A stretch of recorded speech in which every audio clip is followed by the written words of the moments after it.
خصوصی عشرہ جو جا رہا ہے حضور علیہ السلام کے ارشاد کی روشنی میں، یہ مغفرت کا عشرہ ہے۔ اور اللہ تبارک و تعالی جل شانہ کیسی مغفرت فرماتے ہیں، اس کے لیے ایک بہانہ چاہیے ہوتا ہے۔ بہانہ، اللہ کس کام کے اوپر راضی ہو جائے، چھوٹا سا چھوٹا عمل ہو تو اس کے اوپر بھی اللہ راضی ہو جائے۔ ہارون الرشید عباسی حکمرانوں میں سے بہت بڑا حکمران گزرا ہے، بڑا نیک حکمران گزرا ہے۔ اس کی بیوی اس سے بھی نیک تھی۔ ہارون رشید کی بیوی زبیدہ اس کا نام تھا، وہ اس سے بھی زیادہ نیک تھی۔ جس کے گھر کے اندر اس نے خادمہ، وہ خادمائیں رکھی تھی جو قرآن کی حافظہ تھیں، جو کام کیا کرتی تھی گھر کے اندر قرآن کی تلاوت کر کے۔ اور رفائی کام اس نے، خیر کے امور اس زبیدہ نے، ہارون رشید کے اس بیوی نے اپنے شوہر سے بھی زیادہ کیے تھے۔ اتنی نیک اور صالح قسم کی عورت تھی وہ۔ لیکن مرنے کے بعد کسی نے ہارون رشید کی اس بیوی کو خواب میں دیکھا اور پوچھا کیا حال ہے؟ اللہ نے مغفرت کی ہوگی، بہت نیکیاں ہیں تیری، بہت خیر کے امور سر انجام تم نے دیے، امت کے لیے، لوگوں کے لیے بہت سارے کام تو نے کیے ہیں، اللہ نے تیرا بیڑا پار کر دیا ہوگا۔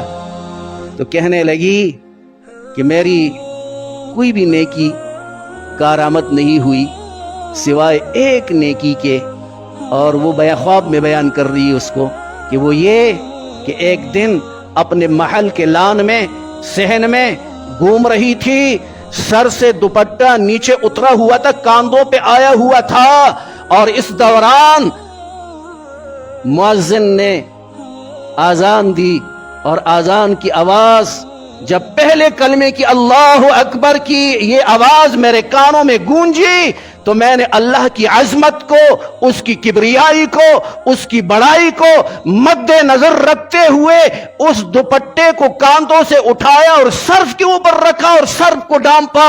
اللہ رب العزت نے میری مغفرت اس ایک عمل میں کر لی کہ تو نے میری ذات کی اتنی کیا ہے لاج رکھی، اس کی وجہ سے میری اللہ نے مغفرت فرمائی۔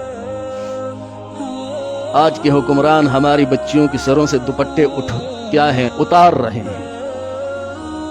میرے پیغمبر نے دوپٹے رکھے۔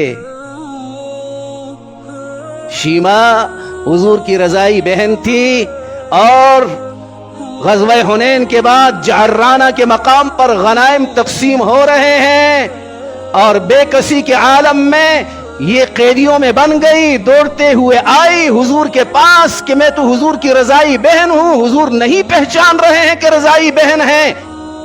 کہنے لگی میں آپ کی بہن ہوں، رضائی بہن ہوں۔ حضور نے جب اسے دیکھا تو سب سے پہلا کام یہ کیا کہ اپنا چادر اٹھا کر شیما کے سر کے اوپر ڈالا کہ سر برہنہ تھا۔ حضور نے عورتوں کے اور نوجوان بچیوں کے سر ڈانپے۔ حضور نے ریاست مدینہ کے اندر یہ کام ہوتا تھا، حضور نے اس ریاست کے اندر برہنہ سر برداشت نہیں کیا کسی خاتون کا، اور آج ہم دوپٹے اتروا رہے ہیں، نچوا رہے ہیں۔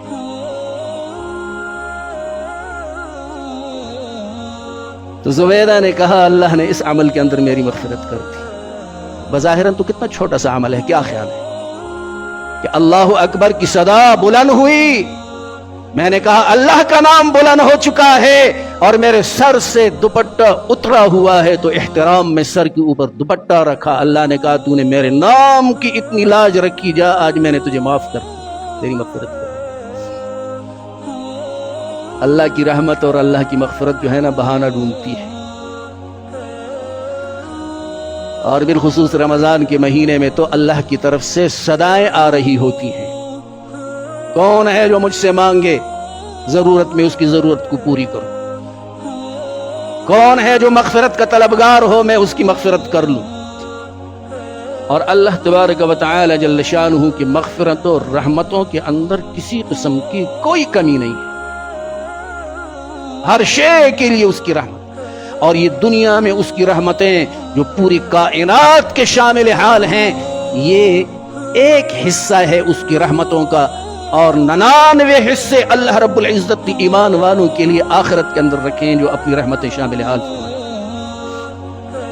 اللہ رب العزت ہمیں دین کو سمجھنے کی توفیق عطا فرمائے اور دین کے اوپر کامل اور مکمل عمل کرنے کی توفیق عطا فرمائے۔ وآخر دعوانا ان الحمد للہ رب العالمین۔